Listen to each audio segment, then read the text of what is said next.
Legend has it, a club-footed Indian named Quijo. We know Kehoe existed. We know that he was active here. We know that he was born sometime in the late 1880s. Left a huge treasure on the doorstep of where else? Las Vegas. I can draw you a sketch. Maybe not quite to scale, but I can draw you a sketch of the place. On the next Lost Legends of the West.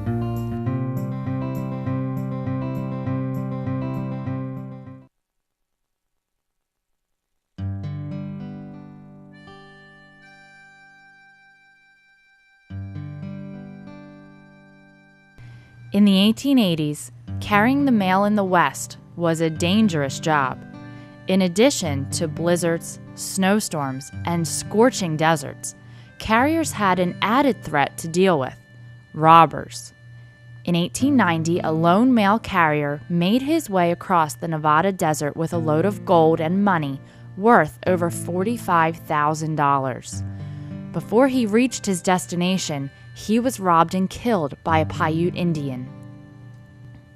To appease white settlers in the area, the Paiute tribe sent the killer's own brother, a warrior by the name of Avoti, to hunt down the murderer. When Avoti returned, he carried his brother's dead body and the mail carrier's gun, but only $400 in gold. The rest of the money was never found. Racked with the guilt of killing his brother, Avoti went on a murderous rampage, killing 5 people before he too was taken down by a member of his own tribe. But the killing didn't stop. In 1910, a Paiute named Quijo carried on where Avoti left off. First, Quijo killed a tribesman. In his escape, he murdered a shopkeeper and a white deputy. A posse tried to catch him, but Quijo escaped into the treacherous Nevada canyons. Sightings of him continued for years. In all, over 20 murders would be pinned on Quijo. Some of the murders seemed gruesome beyond imagination. Until one day in 1930, he wandered into the middle of Las Vegas, into a Fremont Street grocery store, picked up a can of peaches, and handed the clerk a $20 gold piece. A gold piece thought to have been taken from the robbery 40 years earlier. Did the state's most notorious serial killer have access to the mail carrier's treasure? And how had Quijo survived without capture for over 20 years? Whatever the answers, no one would find out. Quijo disappeared back into the Nevada desert as quickly as he had appeared. 10 years later, his remains were pulled from a distant desert cave. But to this day, the whereabouts of the gold remain a mystery. Join us as we track down Nevada's most notorious serial killer to uncover the secret of Quijo's gold. Hi, I'm Joanna Skye, and this is Lost Legends of the West.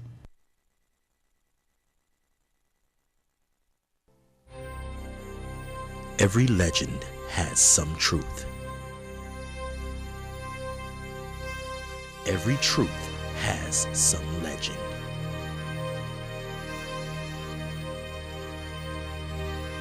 We find the truth in the legend.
When you think of Las Vegas history, noisy casinos and flashy lights are what you envision.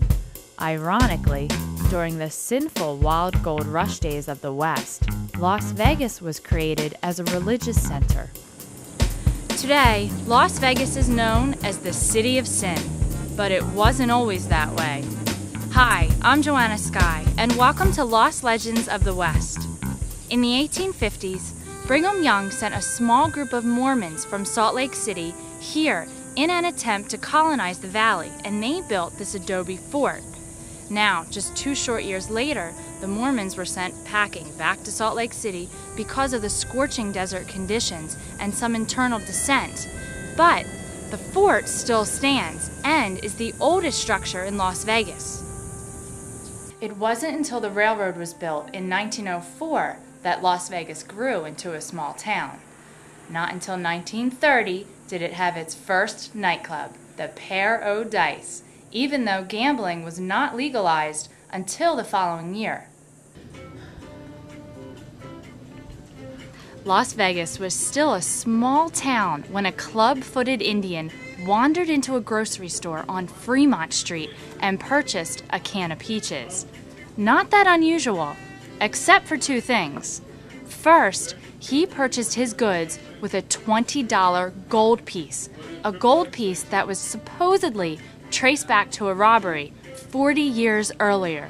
And second, that Indian was Quijo, the most feared serial killer in Nevada history, who had evaded law officials for more than 2 decades, and who, by the time he wandered into a grocery store, had allegedly killed more than 20 people. As I left the old grocery store on Fremont Street, which could have been the same store Quijo entered, I still had many questions about our renegade Indian. Today, Las Vegas is the world-known infamous city of America, but I needed to go to a place a little less known on the outskirts of the city, Clark County Museum, in order to speak with someone very familiar with Quijo.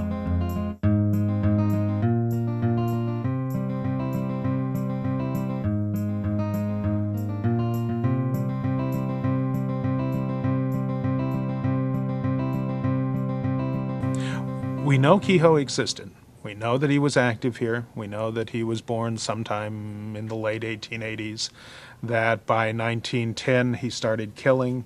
He killed again in 1911, and posses went after him and were unable to catch him. He would just fade into the hills down around El Dorado Canyon. The last sighting that is normally referenced in any of the articles is in 1935. When he was seen leaving a store on Fremont Street after buying a can of peaches. And, of course, one of the interesting things, people say, well, why is he buying peaches? Peaches were very popular with a lot of people in the desert Southwest, with prospectors, in that the juice was good, you could drink it, they held up well, the peaches were good for the digestion, that sort of thing. It was a very popular sort of item to have in your pack when you were going out into the desert. So it makes sense that he would be buying peaches, if indeed he did.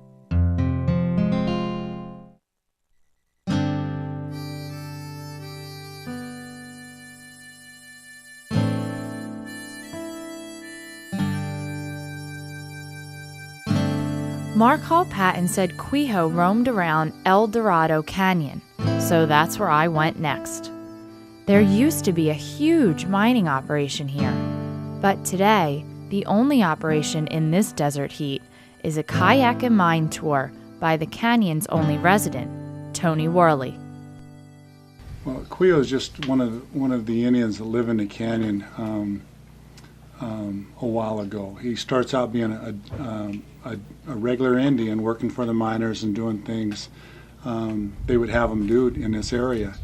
And then probably by the time he's around 20 or so, he turns bad for some reason. His last victim is killed right out back here, the Techeticuk mine, and in 1919. It's a woman, and it's probably, I think she's the only woman that he'll kill.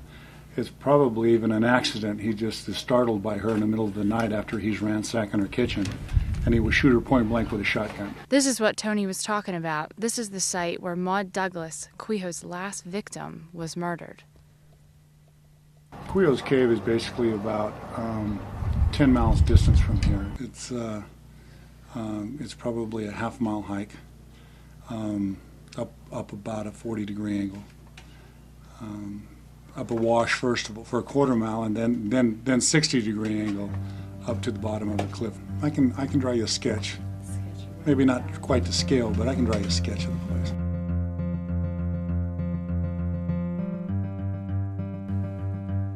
A stroll through Tony's shop was like going through a Quijo museum.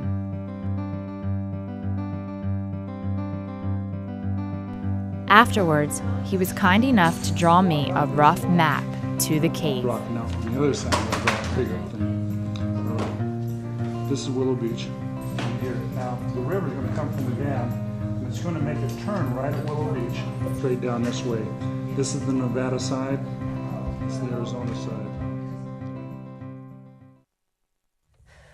I got my boat at Willow Beach, and we're going to head across the river now to get to Quijo's Cave.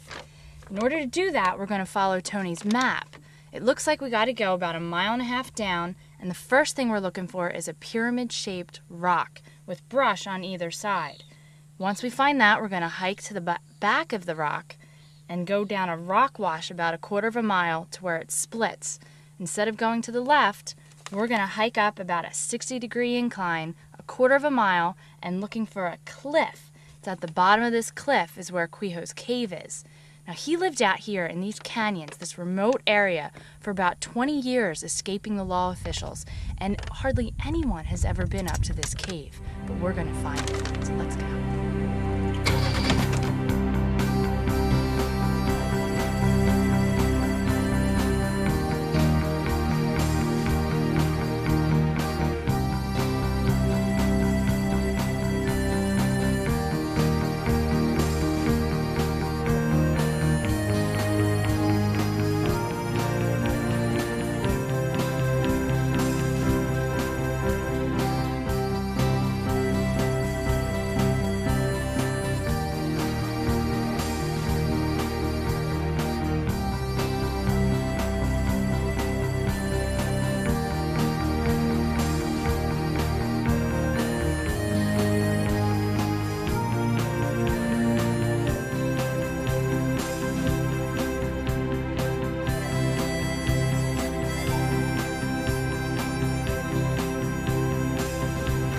That one definitely looks like a pyramid.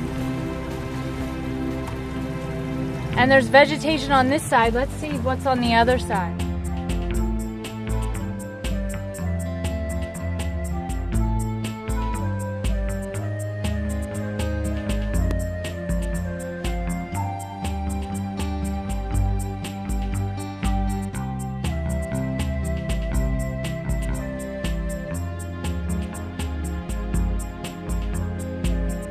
Vegetation. Think this is it? I made it to behind the pyramid. Now I just need to get out of the boat and hike around to the back and see if the two brushes meet up together and then follow the wash up. So I'm gonna climb out right now. Okay, looking good. Got my map, sunglasses. Let's head on back through.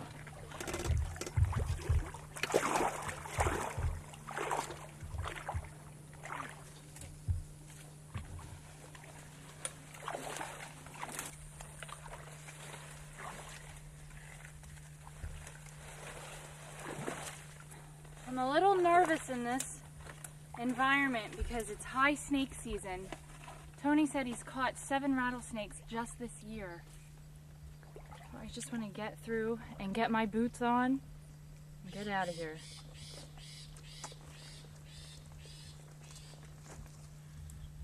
It feels squishy between my toes. Well, the brush definitely all meets behind the pyramid. It's just a matter of going straight through all the brush now. So let's go.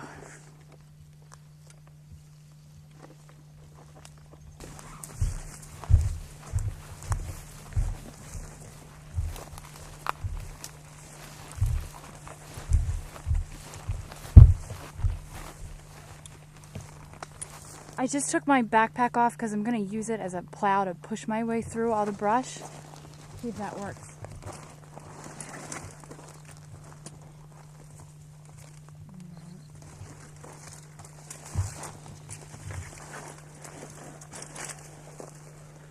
Okay, here's the rock wash that Tony was talking about. So I'm going to follow this path and see if it gets us to the bottom of the mountains.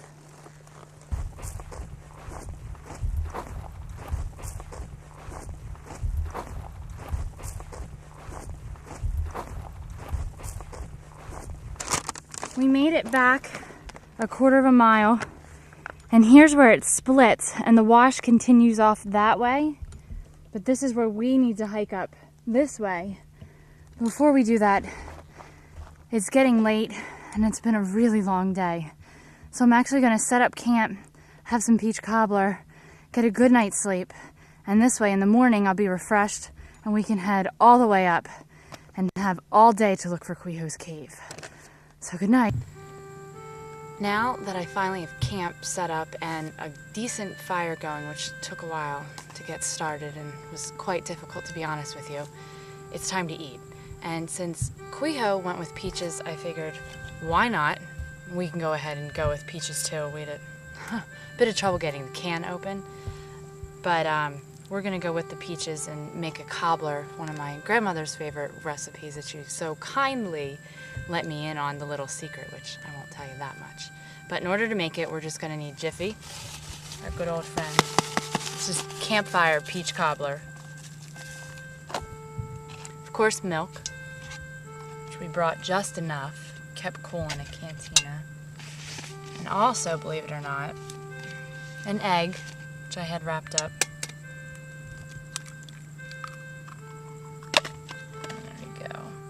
We just want to mix this up in our Dutch oven, like usual. I'm going to try and just do a half order here.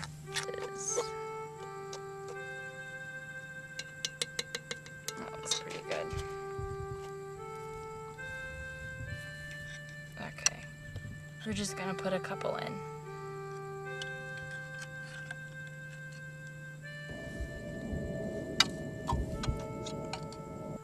I put all the peaches in and kept the juice for myself for later, because we know Quijo did that too, which was good. So now I just have to put the lid on and put our cobbler in the fire to cook. In which case, it's so hot out here still, it could probably cook by itself.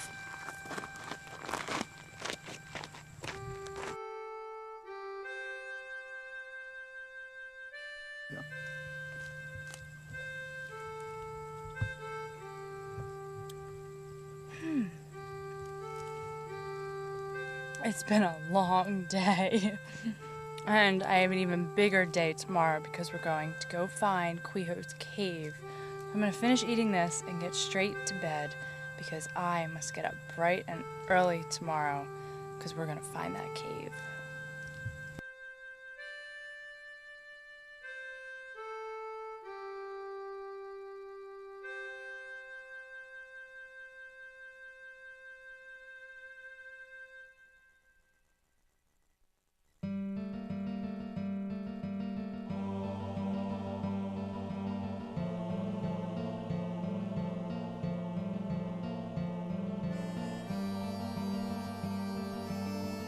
This is where the severity of the desert heat and the steepness of the mountain began to take effect.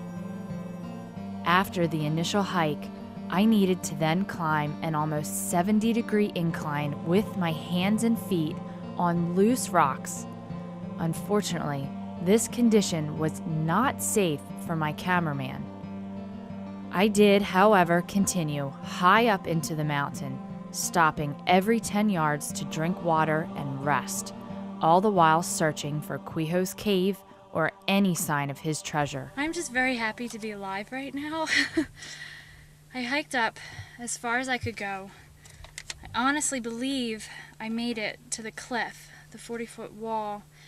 And I even think I found the little hole where Tony's wife found the handle to a carpet bag.